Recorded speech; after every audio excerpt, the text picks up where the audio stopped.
আসসালামু আলাইকুম। আমি আজকে দেখাবো একটা পোয়া মাছের রেসিপি। আমি এখানে কিছু পোয়া মাছ নিয়েছি। আর আপনারা জানেন যে এই পোয়া মাছগুলো যদি টমেটো দিয়ে ভুনা করা হয় তাহলে কত মজা লাগে। যাই বলুন না কেন এই টমেটো দিয়ে যদি একবার পোয়া মাছ খান তাহলে দেখবেন একদম অসাধারণ লাগবে। আমি এখানে উপকরণ হিসেবে নিয়েছি পেঁয়াজের কলি, পেঁয়াজ আর মরিচ, কাঁচা মরিচ আর কি সব কিছুই নিয়েছি এখানে। পেঁয়াজ, তারপর নিয়েছি এখানে ধনেপাতা কুচি। তারপর আমি মাছগুলো সুন্দর করে ভালোভাবে মশলা আর লবণ দিয়ে মিক্স করে মাখিয়ে নেব কতক্ষণ। আমি এগুলো এখন ভালো করে ভেজে নেব। তারপর আমি কড়াইতে তেল দিয়ে দিলাম, তেলটা গরম হয়ে গেছে। তারপর এক এক করে সবগুলো মাছ আমি এখানে দিয়ে দিব। আর মাছগুলো আমি মোটামুটি ভালোভাবে ভেজে নেব, কারণ দেখবেন মাছ যদি আর কি কষাতে যান তাহলে একটু ভাজা হলে আর কি টমেটো দিয়ে যখন আপনি রান্না করবেন মাছটা একটু বেশি ভাজা হলে ওই মাছটা খেতে ভীষণ ভালো লাগে। তারপরে আমি এগুলো এক এক করে সবগুলো দিয়ে দিলাম। মাছগুলো প্রায় কিন্তু হয়ে এসেছে। আর আমি এখানে বেশি নাড়াচাড়া করব না, তাহলে কিন্তু মাছগুলো ভেঙে যাওয়ার সম্ভাবনা থাকবে।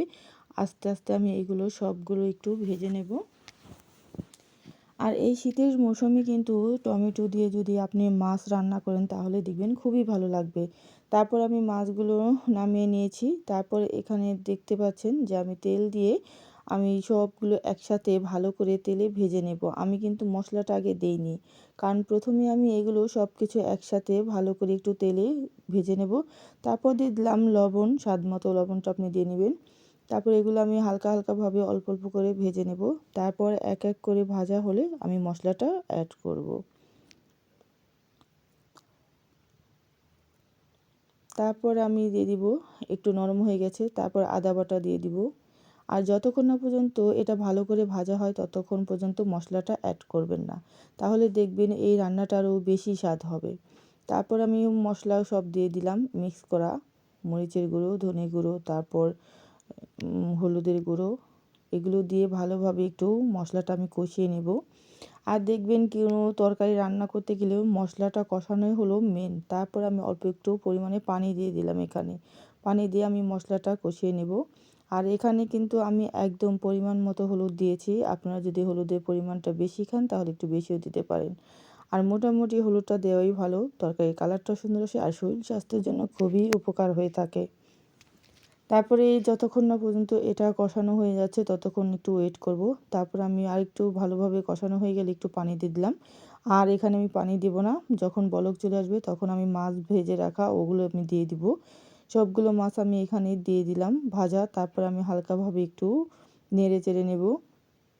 আর এই শীতের মৌসুমে যদি পেঁয়াজ কুলে টমেটো দিয়ে এই পোয়া মাছ রান্না করে খান তাহলেই বুঝতে পারবেন। আমার এই ভিডিওটি ফলো করে এইভাবে একবার রান্না করে খেয়ে দেখবেন, আশা করি সবারই ভালো লাগবে। তারপরে লাস্টে দিয়ে দিব আমি ধনেপাতা কুচি।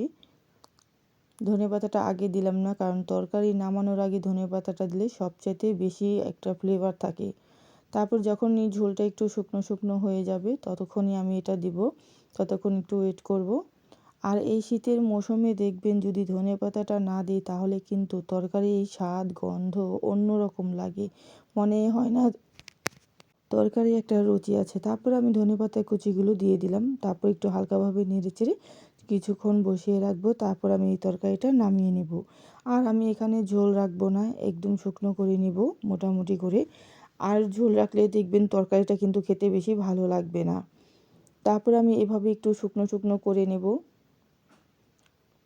এভাবে আমি আর কিছুক্ষণ রেখে আমি এই তরকারিটা নামিয়ে নিব। তারপর দেখুন তরকারিটা হয়ে গেল। আমি এটাকে এখন পরিবেশন করব।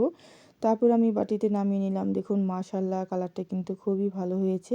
আর আমার এই আজকে পোয়া মাছের রেসিপিটা কেমন লাগলো অবশ্যই কমেন্ট বক্সে জানাবেন। যদি ভালো লেগে থাকে তাহলে লাইক শেয়ার করতে ভুলবেন না। আর যদি বেশি ভালো লেগে থাকে তাহলে আত্মীয়স্বজনের কাছে শেয়ার করে দেবেন। তো যে যেখান থেকে এতক্ষণ পর্যন্ত আমার ভিডিওটি দেখলেন সবাইকে অসংখ্য ধন্যবাদ। সবাই ভালো থাকবেন, সুস্থ থাকবেন, সাবধানে থাকবেন। আল্লাহ হাফেজ।